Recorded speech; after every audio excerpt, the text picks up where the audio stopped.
pior pandemia dos últimos tempos, uma crise econômica devastadora, revoltas, manifestações em diversos países, com risco iminente de guerras, golpes de Estado, instabilidade política, migrações forçadas, inundações intermitentes e crises climáticas com secas e queimadas severas. Apesar de ainda não ter acabado e já ter gerado uma série de crises ao redor do mundo, o ano de 2020 já é taxado por muitos como o pior ano da história da humanidade. E você, concorda com isso? E aí, curiosos e curiosas? Eu sou Marcel Carvalho e hoje você vai descobrir se o ano de 2020 é, até então, o pior ano já vivido pela humanidade desde o início dos tempos. Mas antes, não se esqueça de contribuir com o canal, deixando o seu like, se inscrevendo e ativando as notificações.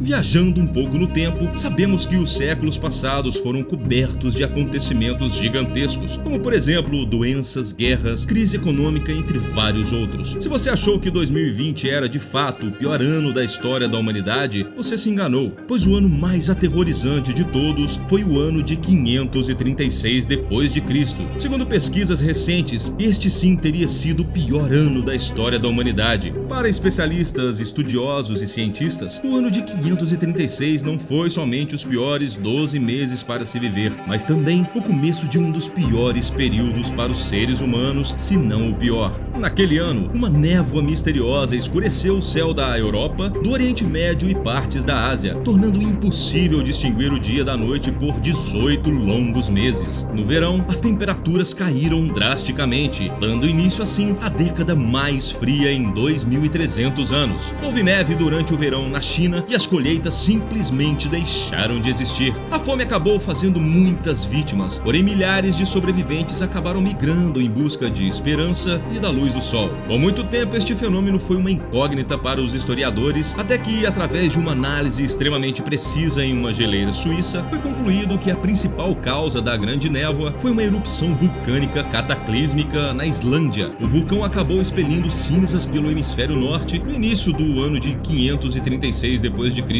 Em 540 e 547 houveram outras duas erupções maciças. Para entender melhor, quando o vulcão entra em erupção, ele cospe uma forte quantidade de enxofre, bismuto e outras substâncias na atmosfera. Isso faz com que um véu de aerosol seja formado, refletindo a luz do sol de volta para o espaço e resfriando o planeta. O começo da Idade Média não foi um período nada fácil, ainda mais por conta deste século completamente conturbado. Apenas por volta do ano 640 depois de Cristo, mais de 100 anos depois, a Europa conseguiu se reerguer e a economia começou a funcionar novamente. Além da névoa misteriosa que escureceu o céu e gelou o verão, a Europa ainda enfrentava a Guerra Gótica, um conflito que destruiu regiões férteis e povoadas. As mudanças do clima, caristias e guerras não se limitaram ao Mediterrâneo e à Europa. Os relatos de autores da época que viveram a dezenas de milhares de quilômetros de distância mostram que 536 não foi um ano fácil em lugar nenhum. Por exemplo, a Nenshi, História das Dinastias do Sul, crônica chinesa da época, relatou uma substância amarela semelhante a uma cinza caindo do céu, cuja composição exata do material permanece obscura. Mas relatos a descrevem como sujeira ou poeira, que pode ser recolhida em punhados. Essa substância teria aparecido 3 vezes no final da década de 530, provocando verões frios e com neve e arruinando plantações em diversas províncias, como em Qinzhou. Relatórios adicionais de geada e neve na Mesopotâmia também apareceram durante o verão de 536, e o inverno foi tão severo que, devido à grande e indesejada quantidade de neve, os pássaros acabaram morrendo. Além disso, durante aquele mesmo século, aldeias nas partes oriental e central da Suécia sofreram um declínio tão forte e rápido que muitas cidades foram abandonadas por seus habitantes. A razão para esta desertificação permanece um tanto quanto obscura entre os pesquisadores, mas o véu de poeira de 536 e a escassez de comida subsequente certamente influenciaram na decisão das populações escandinavas, que começaram a atacar seus vizinhos na busca por comida. Expedições arqueológicas recentes mostram que o abandono das aldeias aconteceu devido a incêndios em casas e fazendas, o que confirmaria esse êxodo forçado por guerras e infertilidade dos terrenos. Há também um conto tradicional da Escandinávia chamado Fimbulwinter, Terrível Grande Inverno, na tradução da antiga língua nórdica, sobre o inverno ocorrido antes do Ragnarok, que durou 3 3 anos, um fim do mundo também conhecido como um crepúsculo dos deuses. É possível que essa lenda tenha sido baseada no período de névoa prolongada e vivenciada pelas populações nórdicas, pois um ponto comum entre os poemas da época era justamente a escuridão do sol. Como se não fossem suficientes caristias e violências, em 541 chegou a peste bubônica, uma doença que debilita os órgãos e que se espalhou muito rápido diante da fome. Ela entrou para a história como a peste de Justiniano, o nome do imperador romano da época.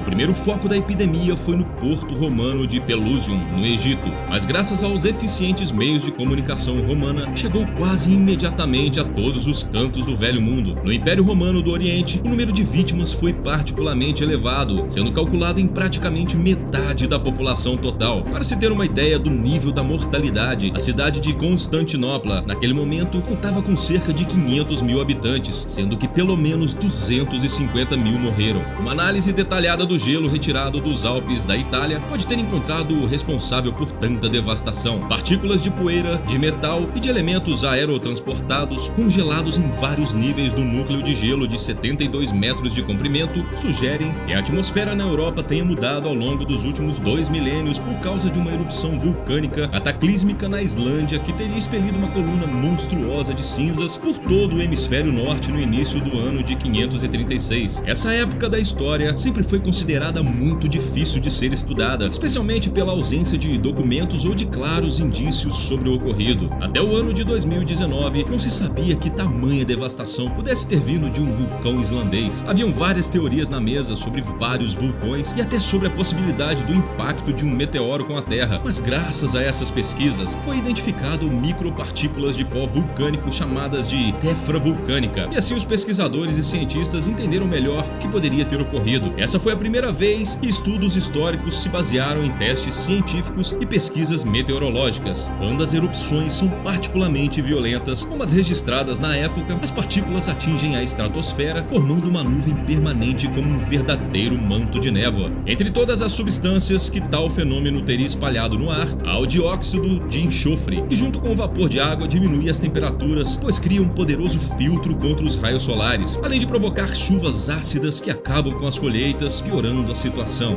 De acordo com os estudos dos pesquisadores de Harvard, essas erupções continuadas geraram pelo menos 120 anos com temperaturas muito abaixo do normal, afetando de forma dramática a agricultura, a base das civilizações antigas e desorganizando toda a estrutura social. Com menos comida, as pessoas ficaram debilitadas e as doenças mataram com muito mais facilidade. Também é necessário entender a proporção do massacre. Diferentemente da pandemia do coronavírus que estamos vivendo atualmente, onde a mortalidade continua sendo entre 1 a 2%, o número de vítimas naquela epidemia foi superior a 55% da população, sobretudo em um mundo muito menos povoado do que o atual. Hoje somos mais de 7 bilhões e naquela época a Terra tinha apenas algumas centenas de milhões de habitantes. O fato é que o Velho Mundo não foi o único território a sofrer em 536. Aquele ano pode ter sido também o pior da história das Américas. Com base nas cinzas vulcânicas tropicais descobertas nos núcleos de gelo, alguns estudiosos indicam uma erupção do vulcão Ilopango em El Salvador em 535 ou 536, algo que poderia ter contribuído, inclusive com a pequena idade do gelo. Outros estudos também mostram como essa erupção pode ter sido seguida por outras, como a do vulcão El Chichón no México, por exemplo, que pode ter ocorrido também em 540 e provavelmente outras em seguida. Verões frios, invernos congelantes e profundas crises de fome. Quem viveu no ano de 536 depois de Cristo em diante provavelmente pensou estar presenciando o fim do mundo, o apocalipse para os romanos cristãos e o Ragnarok para os nórdicos. Em 536, a escuridão reinou absoluta e até mesmo os deuses sucumbiram nos poemas. Agora que tal deixar a sua sugestão nos dizendo qual assunto você gostaria de ver nos próximos vídeos? Deixe também o seu comentário nos dizendo o que achou sobre este terrível ano de 536 e os anos seguintes. E não se esqueça de conferir vários outros conteúdos aqui no canal. Deixe um like se você gostou e se ainda não é inscrito, por favor se inscreva. Gratidão por assistir e até o próximo vídeo. Tchau!